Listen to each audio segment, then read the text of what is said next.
병을 앓고 있는 것을 보고는 참 좋아하는 사람들이 주변에 많았습니다.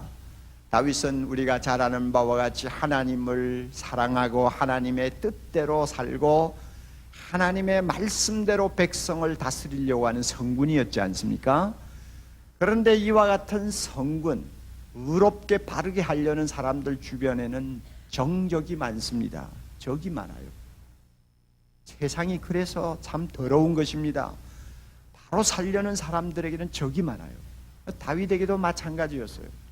그런데 이 적들이 볼 때 다윗이 병들어 누워가지고 저거 뭐 다시 소생할지 소생하지 못할지 잘 모를 정도로 어려움을 당하니까 은근히 좋아하고 그저 돌아다니면서 이런 말 저런 말 하는 것을 다윗이 많이 들었어요. 그러니까 자, 나이는 들었죠. 몸은 병들었죠. 원수들은 건강하고 그저 형통해서 자기를 비웃지요. 이러니까 잘못하면 입만 열었다 하면은 하나님께 원망하기 10중 8구고 잘못하면 사람들을 향해서 저주할 수 있는 위험을 안고 있었습니다. 그래서 입을 콕 다물고 있어요. 말을 안 해요. 그리고 마음을 억누르고 지금 참고 있어요. 그러자니 내가 이러다가는 죽는 것 아니냐 하는 두려움이 생기고 동시에 내가 왜 이렇게 되었지? 하나님이 계신다면 왜 내가 이 모양이 되었지? 하고는 자기도 모르게 막 화가 목에까지 찼어요. 굉장히 불편한 상황에 지금 놓여 있습니다. 이런 과정에서 그는 인생을 다시 돌아보게 된 것입니다. 그리고 자기가 소유하고 있는 모든 부를 다시 한번 보게 된 것입니다. 그리고 결론, 아무것도 아니다. 내 마음을 줄 것도 못 되고 내가 의지할 것도 못 된다. 하나님만이 나의 소망입니다. 하나님만이 내가 의지할 자입니다. 하나님, 나를 받으시옵소서, 나를 붙들어 주옵소서 하고 마음을 완전히 바꾸는 이런 경험을 하게 된 것입니다. 여러분, 우리가 경험적으로 잘 압니다마는 사람이 병이 들면 세상을 보는 눈이 좀 달라집니다.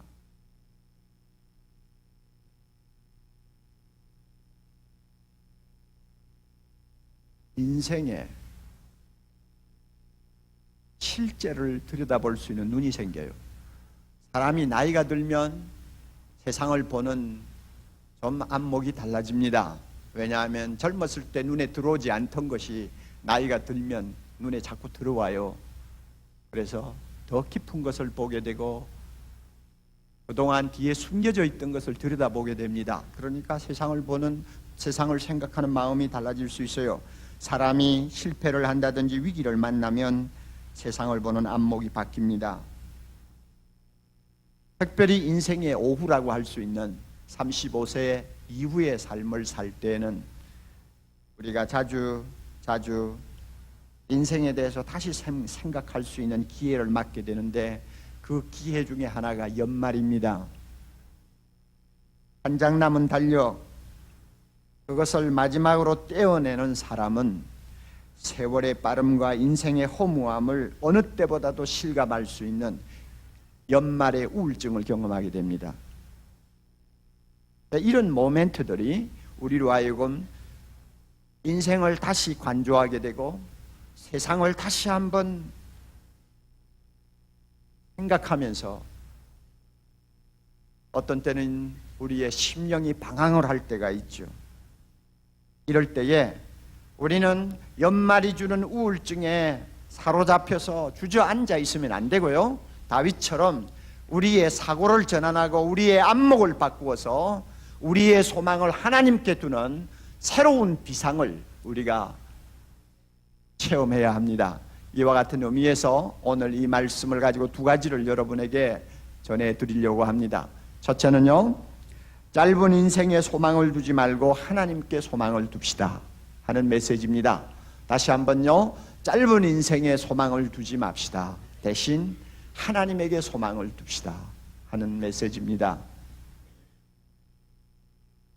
4절 5절을 우리가 좀 봅니다. 여호와여, 나의 종말과 연한의 어떠함을 알게 하사 나로 나의 연약함을 알게 하소서. 이것은 서론이에요. 이제 본론은 5절입니다. 주께서 나의 날을 손넓이만큼 되게 하심에 나의 일생이 주의 앞에는 없는 것 같사오니 사람마다 그 든든히 선 때도 진실로 허사뿐이니이다. 설명이 필요 없는 내용입니다. 읽으면 벌써 그 의미가 무엇인지 알지 않아요? 다윗이 한 5, 60년 살았다고 합시다. 그리고 앞으로 남은 인생이 몇 년이나 될까 손가락으로 해고 있을 정도입니다. 자, 이런 인생을 살고 보니, 자, 도대체 내가 한 생을 살았다는 것이 이게 뭐냐? 한 뼘이구나, 한 뼘. 손넓이만큼. 고대 사회에서 길이를 잴 때 기본 단위는 한 뼘이에요. 이 한 뼘을 가지고 재거든요. 야, 이거 한 뼘에도 안 들어오는 짧은 인생이 바로 내가 살았다는 인생이구나 하고 생각하니 어처구니가 없는 거예요. 다윗이 병상에서 새삼스럽게 이 사실을 직감하게 된 것입니다. 야, 이거 뭐 아무것도 아니구나. 왕이 되어가지고 천하를 호령하면서 굉장한 인생을 산 것 같은데 보내놓고 보니, 그리고 나의 생이 얼마 안 남았다고 생각하니 이거는 한 뼘이야. 아니야, 하나님 앞에는 없는 것과 똑같구만. 다윗이 그렇게 자기를 정확하게 직시했습니다. 여러분, 이런 다윗의 고백은 시편 여기저기에 많이 나옵니다. 대표적인 것 몇 가지를 우리가 찾아보면 시편 90편 10절에 나오죠. 우리의 연수가 70이라도 강건하면 80이죠. 우리의 연수가 70이요 강건하면 80까지 살 수 있지만 그 연수의 자랑은 수고와 슬픔뿐이요. 그 연수의 자랑은 수고와 슬픔뿐이요.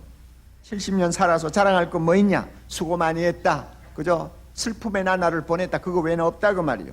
그 다음에 신속히 가니 우리가 날아가나이다. 정신없이 날아가는 거예요. 이게 인생이라고 말합니다. 시편 103편 15절, 인생은 그날이 풀과 같으며 그 영화가 들의 꽃과 같도다. 그것은 바람이 지나면 없어지나니 그곳이 다시 알지 못합니다.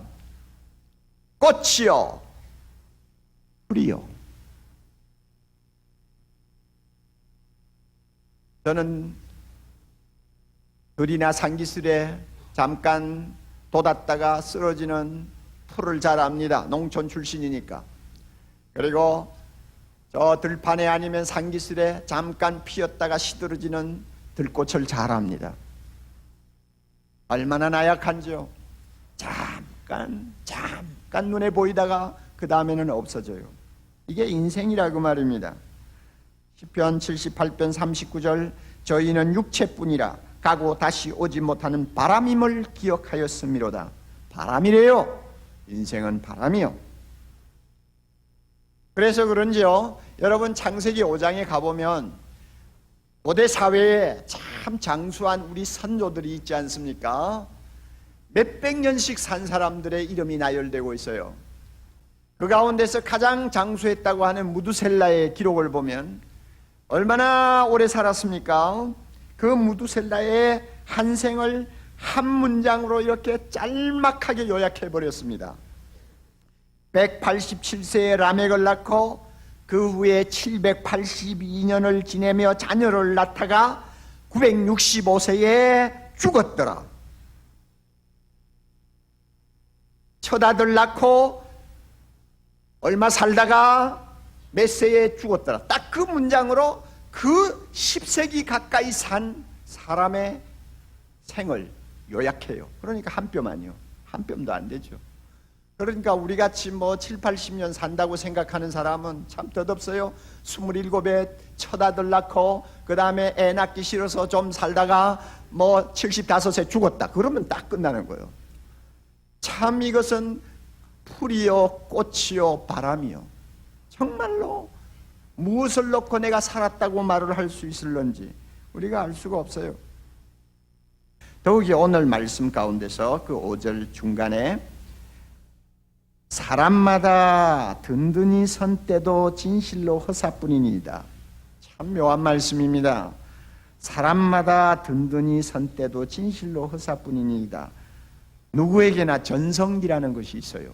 든든하게 서 있는 것 같이 늙지도 않고 실패하지도 않고 잘못되지도 아니할 것 같은 전성기가 누구에게나 한때 있어요. 그때가 든든한 때라고 할 수 있죠. 든든히 선 때라고 말할 수 있죠. 청춘을 자랑하는 때일 수도 있습니다. 건강을 과시할 때일 수도 있습니다. 성공하여 명성을 떨칠 때일 수도 있습니다. 누구나 이런 때가 한 번은 있습니다. 그런 때에 많은 사람들은 무언가 영원한 유산을 남기고 싶어 하는 욕망을 갖습니다. 죽은 후에 사람들이 기억해 주기를 바라고, 그리고 두고두고 자기의 업적을 인정해 주기를 바라는 그런 마음을 갖게 됩니다. 그러나 얼마나 허무한지요. 든든히 선 때도 허사뿐이니이다. 너무나 허무합니다. 언젠가는 자기가 세운 기록이 깨어지는 날이 오고, 언젠가는 명성도 사라지고 공로도 잊혀지는 날이 반드시 오거든요. 사람이 든든히 선 때도 진실로 허사뿐이니이다. 그러므로 여러분, 젊다고 교만하지 마세요. 건강하다고 천년만년 살 것 같이 거드름을 피우지 마세요. 성공했다고 큰소리 치지 마세요. 이사야 2장 22절의 말씀대로 이런 말씀대로 너희는 인생을 의지하지 말라. 너희는 인생을 의지하지 말라. 그의 호흡은 코에 있나니 수에 끼일 가치조차도 없느니라. 옳은 말씀이죠. 숨만 끊어지면 수에 끼일 가치조차, 손으로 헬 가치조차도 없는 존재라는 것, 이것이 말씀이 우리에게 주는 진리입니다. 흔히들 보면 세상 사람들은 인생이 허무하다는 것, 인간의 성공이니 명성이니 다 별것 아니라는 것 다 인정해요. 그런데 그와 같은 허무감을 잠깐 동안 잊어버리기 위해서 엉뚱한 데 마음을 쏟는 것을 봅니다. 그래서 잠깐 기분 전환을 하는 것이죠. 잠깐 잊어버리고 기분 전환하기 위해서 그들이 무엇을 합니까, 여러분? 쇼핑에 마음을 빼앗기기도 하고, 영화관을 드나들기도 하고, 스포츠에 열광하기도 하고, 게임을 하는데, 또 여행을 하는데, 오락을 하는데, 어떤 때는 화장품, 여러분 별의별 곳에 마음을 다 쏟아놓고 잠깐 인생의 허무함을 잊어버리려고 합니다. 나중에 가서는 사치하고 음주하고 탈선하고 성물난한 행위를 하고 이러면서 잠깐 인생의 허물을 어떻게 하든지 잊어버리려고 하는 몸부림을 치는 것을 우리가 봅니다. 얼마나 답답한 일인지요. 그래서요, 어떤 사람이 말했습니다. 우리 사회는 음모 집단이라고요. 음모를 가진 집단이다. 그래서 사람들로 하여금 인생의 진실을 보지 못하도록 온갖 잡된 것, 온갖 눈으로 보기에 화려한 것들로 사람들의 안목을 가려놓고 속이는 거죠. 그래서 음모 집단이라고 그래요. 여러분, 그렇게 잠깐 기분 전환을 한다고 해서 인생의 허물을 우리가 극복할 수 있습니까? 인생이 아무것도 아니라는 하나님의 말씀을 거부할 수가 있습니까? 절대로 거부할 수가 없는 거예요. 아무리 우리가 기분 전환을 하려고 몸부림쳐도 우리의 실존적인 진공 상태를 채울 수는 없습니다. 이것이 우리의 현실이에요. 그러므로 우리는 이제 다윗처럼 눈을 돌려야 합니다. 다윗처럼 눈을 돌려야 합니다. 세상을 향하던 내 눈을 돌려 하나님을 향해서 하나님을 바라보아야 합니다. 다시 말하면, 주여, 나의 소망이 어디 있습니까? 나의 소망은 하나님께 있습니다. 하나님께 있습니다. 그래서 세상을 보되 내 입장에서 보지 않고 하나님 편에서 세상을 보는 것입니다. 인생의 초점을 인생에게다 맞추지 아니하고 하나님에게다 초점을 맞추고 세상을 보는 것입니다. 하나님이여, 나의 소망은 주께 있나이다. 주께 있나이다. 주님 편에서 세상을 보기를 원합니다. 주 안에서 인생의 모든 것을 해석하기를 원합니다. 모든 나의 인생관은 주님으로부터 시작해서 주님으로부터 마치기를 원합니다 하는 내용이 바로 주여, 나의 소망은 주께 있나이다 하는 말입니다. 우리의 사고를 전환시켜야 됩니다. 우리의 마음을 바꾸어야 합니다. 그래서 헛된 세상에다가 마음을 집중하지 말고 영원하신 하나님 앞에 우리의 마음을 드려야 됩니다. 이럴 때 우리는 허물을 극복할 수가 있습니다. 하나님한테만 영원히 존재합니다. 하나님에게만 영원히 있습니다. 믿습니까? 하나님에게만 영원히 있습니다. 예수님이 말씀하셔서 요한복음 10장 28절입니다. 내가 저희에게 영생을 주노니 영원히 멸망치 아니할 터이요 또 저희를 내 손에서 빼앗을 자가 없느니라. 요한복음 11장 25절 26절 나는 부활이요 생명이니 나를 믿는 자는 그 다음에 뭡니까? 죽어도 다같이 살렸고 무릇 살아서 나를 믿는 자는 다같이 영원히 죽지 아니하리라. 내가 이것을 믿느냐 그랬죠? 하나님에게만 영원히 있습니다. 하나님만이 영원히 있습니다. 영원히 존재하시는 하나님께 소망을 두면 덧없는 우리의 한 생이 영원과 연결이 됩니다. 그리고 그 영원 속에서 우리의 덧없는 인생이 거듭나게 됩니다. 하나님께 소망을 둔 사람은 하나님 편에서 우리의 덧없는 인생을 다시 재조명하게 됩니다. 그럴 때에 우리의 하루하루의 삶에 새로운 의미가 있다는 것을 발견합니다. 우리의 하루하루의 삶이 살아야 될 이유와 목적과 가치가 있다는 것을 발견하게 됩니다. 우리가 하나님에게 소망을 두고 하나님 안에서 우리의 인생을 관조하면 내가 한때 성공했고 내가 유명했고 내가 세상적으로 업적을 남겼던 모든 것들이 하나님 앞에 영원한 가치를 갖게 된다는 것을 발견하게 됩니다. 하나님께 소망을 둘 때만이 우리의 인생의 허물을 극복합니다. 우리의 삶의 의미를 찾습니다. 우리의 목적이 뚜렷해집니다. 그러므로 하나님께 소망을 두어야 됩니다. 끝으로 하나만 더 우리 정리합시다. 재물에 소망을 두지 말고 하나님께 소망을 두어야 합니다. 재물에 소망을 두지 말아야 합니다. 6절 보면 진실로 각 사람은 그림자같이 다니고 헛된 일에 분유하며 재물을 쌓으나 다같이요 누가 취할런지 알지 못하나이다. 다시 한번 재물을 쌓으나 누가 취할런지 알지 못하나이다. 우리가 세상을 살면서 열심히 일해서 열심히 돈을 버는 것은 하나님이 주신 축복의 하나입니다. 돈을 버는 것이 잘못된 것 아닙니다. 돈을 모으는 것이 잘못된 거 아닙니다. 하나님이 축복하시는 사람은 또 그런 은혜를 받습니다. 재물은 우리가 인간답게 살기 위해서는 절대로 무시하지 못할 중요한 요소가 됩니다.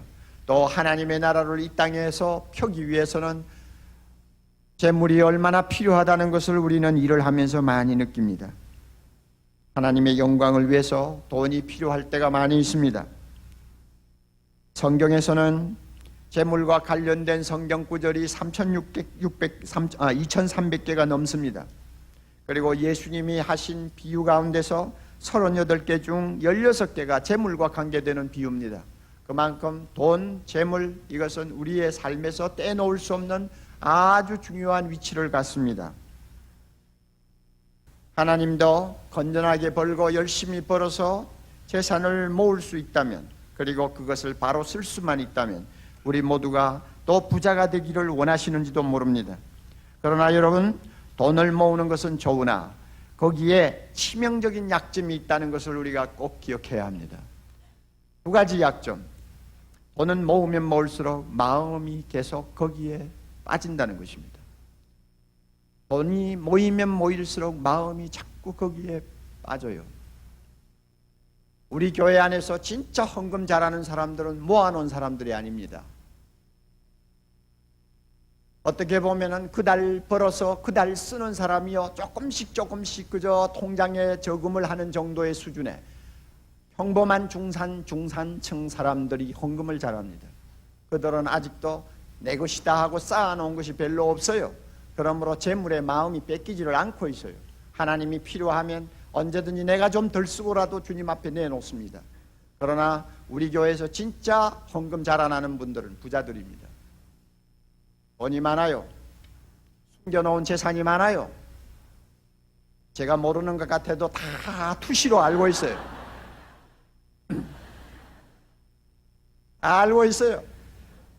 그런데도 헌금하는 거 보면 너무너무 한심하게 헌금을 해요. 그 쌓아놓은 거 움켜쥐고 있는 거 어떻게 하려고 하는지 알 수가 없어요.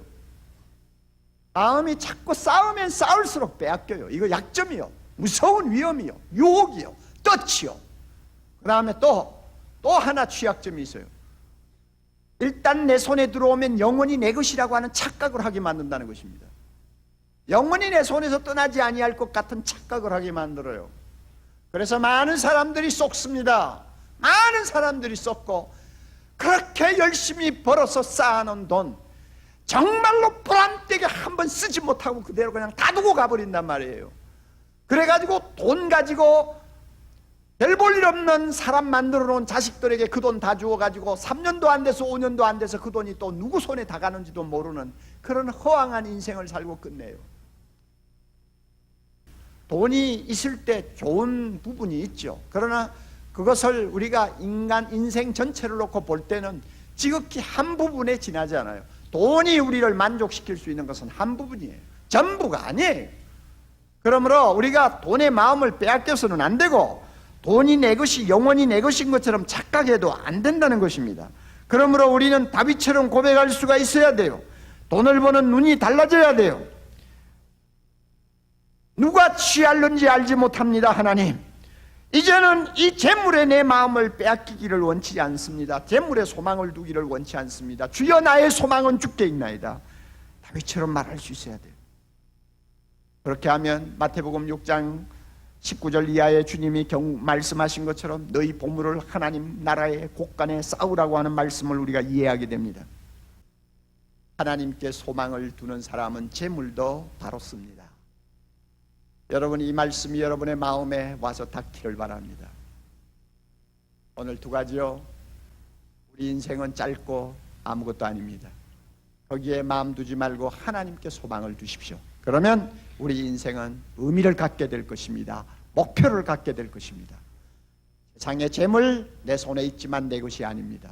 거기에 마음 두지 마시고 하나님께 소망을 두십시오. 그러면 이 재물이 영원한 나라에서 영원토록 가치를 바라는 보물이 될 것입니다. 그런 보물로 쓸 수 있을 것입니다. 이런 축복을 우리가 다시 한번 마음에 새기기를 바랍니다. 지난 한 해 동안 어떻게 살았습니까? 어떤 인생관을 가지고 살았나요? 어떤 재물관을 가지고 살았나요? 말씀에 비춰볼 때 내가 잘못 생각하고 있었다 하면 이 해가 가기 전에 하나님 앞에 회개할 필요가 있고, 만약에 바로 살았으면 하나님 앞에 감사하시기를 바랍니다. 그리고 새해도 그렇게 살겠다고 하나님 앞에 약속하고 힘찬 발걸음을 내딛는 연말이 될 수 있기를 바랍니다.